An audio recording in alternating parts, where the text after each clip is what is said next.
God gives peace in every storm. Jesus calms the storm. Mark 4:39.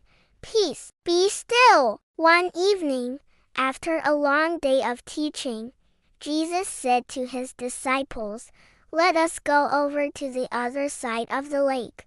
They got into a boat, and Jesus went with them. The sky was calm, and the water was peaceful as they began their journey. As they sailed, Jesus lay down in the back of the boat and fell asleep.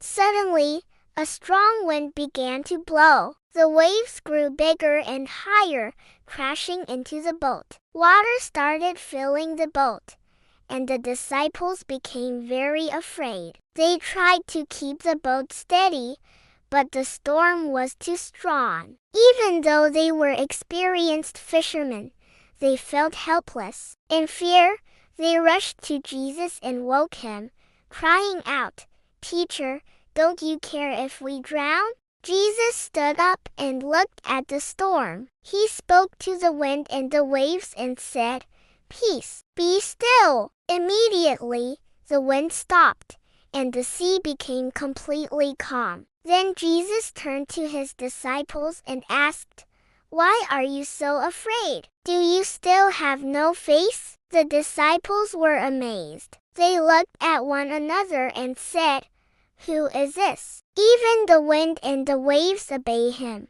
Through this miracle, Jesus showed that he has power over nature, fear, and every storm. He was with the disciples the whole time, even when it felt like he was far away. This story reminds us that storms come in our lives too. Sometimes we feel afraid, worried, or overwhelmed. But just like the disciples, we can call out to Jesus. He hears us and brings peace to our hearts. When we trust Jesus, his peace calms our fears. Even when the storm does not stop right away, Jesus stays with us and gives us peace inside. Remember, Jesus is with me in every storm. I can trust him when I feel afraid. Jesus gives peace that fills my heart.